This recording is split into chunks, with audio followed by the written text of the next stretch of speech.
Salam budaya. Assalamualaikum warahmatullahi wabarakatuh. Saya Sibir Bulan dari DK4508 dengan nomor induk mahasiswa 16.012 13.17 yang pada video kali ini saya akan membawakan tentang Ultrasi pada Masjid Menara Kudus dan aspirasi pada musik dan di Indonesia.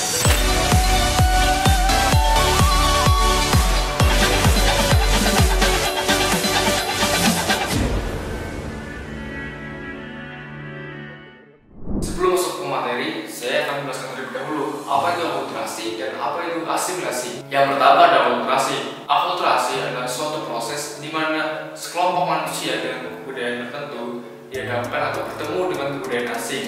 Kebudayaan asing tersebut telah diterima dan diolah tanpa menyebabkan kehilangan unsur dari kebudayaan kelompok itu sendiri. Pertama ada substitusi, yaitu penggantian unsur yang lama diganti dengan unsur yang baru sehingga menemukan nilai lebih. Yang kedua ada sinkretisme, yaitu budaya lama dan budaya baru secara bersama membentuk sistem yang baru. Contoh nyatanya adalah pada sistem keagamaan.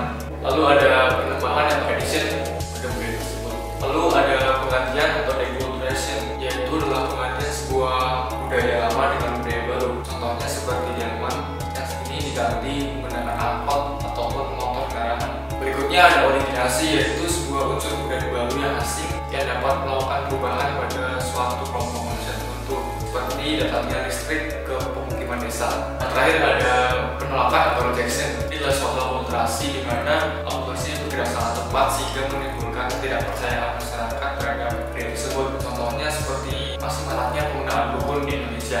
Lalu berikutnya ada faktor-faktor tertentu yang dapat mempengaruhi sebuah akulturasi dapat terjadi. Ada dua faktor. Yang pertama ada faktor internal dan faktor eksternal. Kita mulai dari faktor internal terlebih dahulu. Yang pertama adalah bertambahnya dan berkurangnya suatu produk, bisa suatu kelahiran maupun kematian.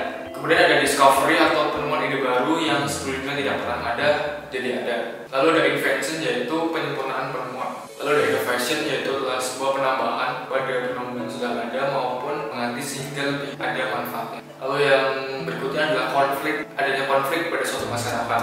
Dan yang terakhir untuk faktor internal adanya pemberontakan atau sebuah revolusi sehingga membuat adanya sebuah akulturasi budaya. Selain faktor internal, akulturasi juga dipengaruhi oleh faktor eksternal. Untuk faktor eksternal pertama adanya perubahan iklim atau perubahan alam. Selanjutnya ada peperangan.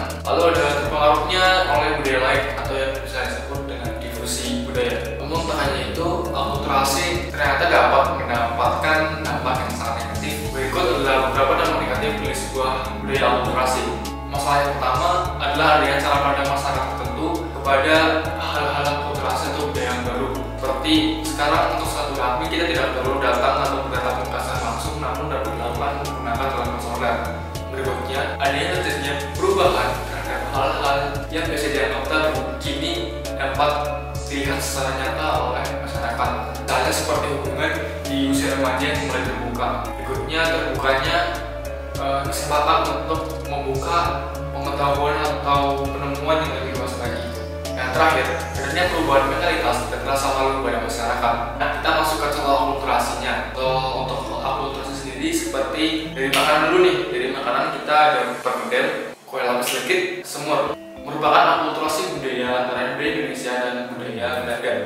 Lalu ada akulturasi di bidang bangunan seperti bangunan Menara Kudus, yaitu antara budaya Cina dengan budaya Islam. Yang terakhir ada dari seni lukis. Yang terakhir adalah Lombok Batik Lasem yang merupakan akulturasi antara Tionghoa dengan Jawa. Nah, buat berikutnya ada asimilasi. Asimilasi adalah perpaduan kelompok atau individu yang memiliki budaya yang satu dengan yang lainnya.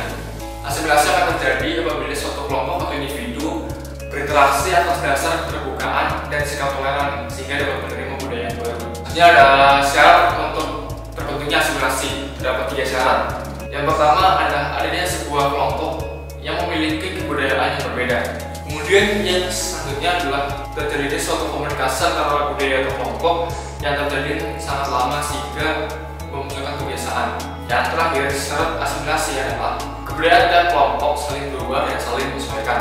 Asimilasi muncul apabila suatu kelompok atau individu itu melakukan interaksi secara terus-menerus sehingga menjadikan sebuah kebiasaan. Suatu asimilasi ditandai dengan cara mengurangi nilai-nilai perbedaan di antara dua budaya atau dua kelompok.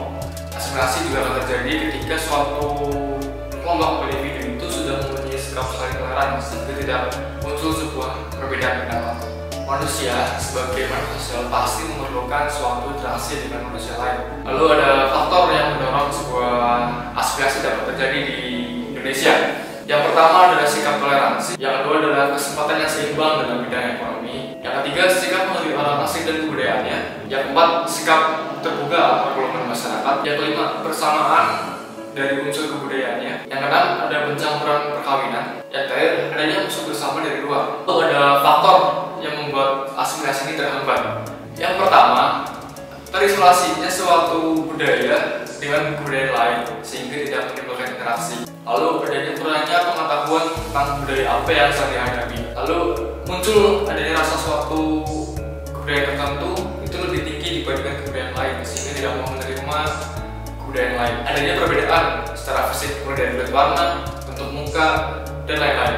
Yang terakhir adanya perbedaan kepentingan dan ketentangan pribadi di dalam suatu kelompok tersebut sehingga tidak mau menerima sebuah kebudayaan baru atau asimilasi. Contoh pertama asimilasi adalah suatu perkawinan berbeda suku, seperti suku Jawa menikah dengan suku Minangkabau. Yang kedua, adanya proses transmigrasi, contohnya seperti Jawa ke Melayu. Lalu munculnya sebuah tradisi di mana orang Islam di Indonesia itu mengadakan suatu selamatan untuk 3 hari, 7 hari, dan 40 hari ketika ada orang yang meninggal. Penggunaan kata serapan dari luar negeri seperti penggunaan on the way, sorry, atau sebagainya. Yang terakhir, contoh asimilasi seperti penggunaan baju koko yang merupakan peleburan antara dua budaya Islam dan budaya Tiongkok. Langsung masuk ke bagian materi yang saya buat. Mengapa saya memilih sebuah Masjid Menara Kudus sebagai objek pengamatan bagi saya? Alasannya karena masjid ini berada di Jawa Tengah, tepatnya di Kota Kudus. Dan saya sebagai Muslim, seyogianya harusnya mengerti tentang perkembangan atau perubahan tradisi di agama Islam. Sehingga itulah alasan saya mengapa saya memilih Masjid Menara Kudus sebagai objek saya. Lalu berikutnya, mengapa saya menggunakan objek musik dangdut sebagai pengamatan untuk asimilasi? Karena musik dangdut adalah musik paling populer di Indonesia. Menurut survei, di Indonesia musik dangdut adalah musik paling populer dengan persentase 58,1% dari seluruh warga Indonesia. Karena penggabungan antara kebudayaan Arab dan budaya Indianya yang berlebur menggunakan kendang dan sebagainya, sehingga saya memilih dangdut sebagai objek pengamatan saya. Lalu kita akan berbicara sejarah tentang Masjid Menara Kudus. Masjid Menara Kudus yaitu masjid yang dibangun pada tahun 1549 Masehi yang awalnya ditujukan untuk pendidikan dan peribadatan. Masjid ini sangat penting karena merupakan saksi di mana seorang Sunan Kudus menyiarkan agama Islam di daerah ini. Adaptasi budaya ini menjadikan kombinasi yang sangat epik antara agama Islam dan kebudayaan Hindu-Buddha. Nah, untuk sejarah musik dangdut, kalau musik dangdut ini muncul di Indonesia pada tahun 1968. Genre musik ini merupakan sebuah penggabungan dari beberapa genre musik lainnya seperti qasidah, gambus, musik Melayu, dan termasuk irama musik Amerika pada tahun 1950-an.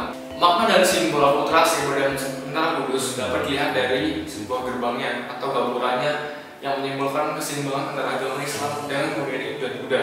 Selain itu, menara yang dibuat di Masjid Menara Kudus dibuat layaknya candi sehingga masyarakat dan dunia Hindu ketika pindah ke Islam tidak merasa asing pada tempat peribadatannya.